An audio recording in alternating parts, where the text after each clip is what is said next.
Hi ಎಲ್ಲರಿಗೂ ನಮಸ್ತೆ. Welcome back to my channel.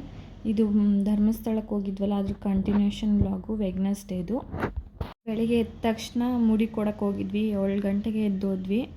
Rush ಏನಿರಲಿಲ್ಲ, ಹಾಗಾಗಿ ಜಲ್ದಿ ಮುಗೀತು. 8-8:30ಗೆಲ್ಲ ಮುಗ್ದೋಯ್ತು ಮುಡಿ ಕೊಟ್ಟು. ಮತ್ತು ನೇತ್ರಾವತಿ ನದಿಗೆ ಹೋಗಿ ಸ್ನಾನ ಮಾಡಿ ಮತ್ತೆ ರೂಮಿಗೆ ಬಂದು ಸ್ನಾನ ಮಾಡ್ಕೊಂಡು ಫ್ರೆಶ್ ಅಪ್ ಆಗಿ ಎಲ್ಲ ರೆಡಿಯಾಗಿ ಮತ್ತು ದರ್ಶನಕ್ಕೆ ಹೊರಟ್ವಿ. ನಾನಿವತ್ತು ಸ್ಯಾರಿ ವೇರ್ ಮಾಡಿದ್ದೆ. ಇನ್ನೂ ತಿಂದಿರಲಿಲ್ಲ. ಆಗಲೇ 11 o'clock ಆಗಿತ್ತು. ಮಕ್ಕಳಿಗೆಲ್ಲ ಹೊಟ್ಟೆ ಹಸ್ಬಿಟ್ಟಿತ್ತು. ಹಾಗಾಗಿ ತಿಂಡಿ ತಿನ್ಸ್ಕೊಂಡು ಕರ್ಕೊಂಡು ಹೋಗೋಣ ಅಂತ ಹೋಟ್ಲಿಗೆ ಬಂದ್ವಿ. ನನ್ನ ಮಕ್ಕಳು ಇಬ್ಬರು ಮುಡಿ ಕೊಟ್ಟು ಬೋಡ ಚೆನ್ನಾಗಿ ಕಾಣ್ತಿದ್ರು, ಕ್ಯೂಟಾಗಿ ಕಾಣ್ತಾಯಿದ್ರು. ನಮ್ಮ ರೂಮ್ ಪಕ್ಕನೇ ಹೋಟ್ಲಿದ್ದಿದ್ದು, ಅಯೋಧ್ಯೆ ಅಂತ.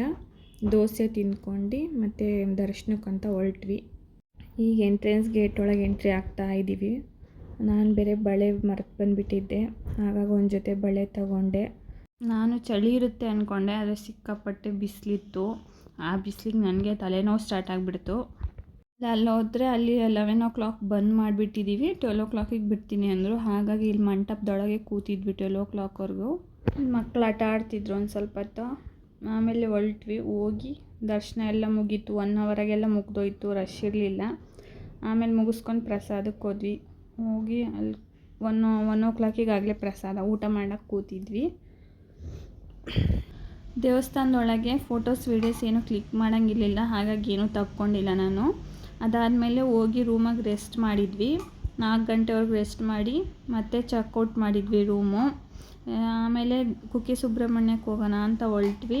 ಮಧ್ಯದಾಗೆ ಗಣೇಶನ ದೇವಸ್ಥಾನ ಬೀಳೋದ್ರಿಂದ ಅಲ್ಲಿ ಕೂಡ ಹೋಗಿದ್ವಿ. ಅಲ್ಲಿ ನಾನು ಫಸ್ಟ್ ಟೈಮ್ ಹೋಗಿರೋದಿದ್ದು.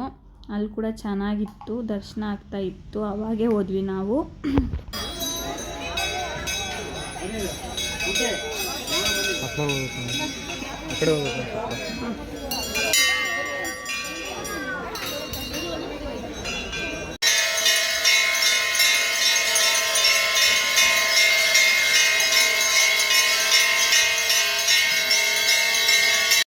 5:15 ಕುಕ್ಕೆ ಸುಬ್ರಹ್ಮಣ್ಯದಾಗಿದ್ವಿ. ಅಲ್ಲಿ ರಶ್ ಇರಲಿಲ್ಲ, ಹಾಗಾಗಿ ಜಲ್ದಿ ಮುಗೀತಲ್ಲಿ. 1 ಗಂಟೆಗೆಲ್ಲ ಮುಗ್ದೋಯ್ತು. 6:15ಗೆಲ್ಲ ಹೊರಗೆ ಬಂದ್ವಿ ನಾವು. ಅಲ್ಲಿ ಮುಗಿಸ್ಕೊಂಡು ಮತ್ತೆ ಊರಿಗೆ ಹೋಗೋಣ ಅಂತ ಹೊರಟ್ವಿ. ಇಲ್ಲಿ ಆಗಲೇ 9 ಗಂಟೆ ಆಗಿತ್ತು. ಮಕ್ಕಳೆಲ್ಲ ನಿದ್ದೆ ಬಂದಿದ್ರು, ಹಾಗಾಗಿ ಊಟಕ್ಕೆ ನಿಲ್ಲಿಸಿದ್ವಿ. ಇದು ಹಾಸನ ಅನಿಸುತ್ತೆ. ಹಾಸನದಾಗ ನಿಲ್ಲಿಸಿ ಊಟ ಮಾಡಿದ್ವಿ. ನಾವು ಮನೆಗೆ ರೀಚ್ ಆಗೋವರೆಗೂ ರಾತ್ರಿ 1 ಗಂಟೆ ಆಗಿತ್ತು. ಇವತ್ತಿನ ವಿಡಿಯೋ ಇಲ್ಲಿಗೆ ಎಂಡ್ ಆಗುತ್ತೆ. ನನ್ನ ವಿಡಿಯೋ ಏನಾದರೂ ಇಷ್ಟವಾದರೆ ಸಬ್ಸ್ಕ್ರೈಬ್ ಮಾಡ್ಕೊಳೋದನ್ನು ಮರಿಬೇಡಿ.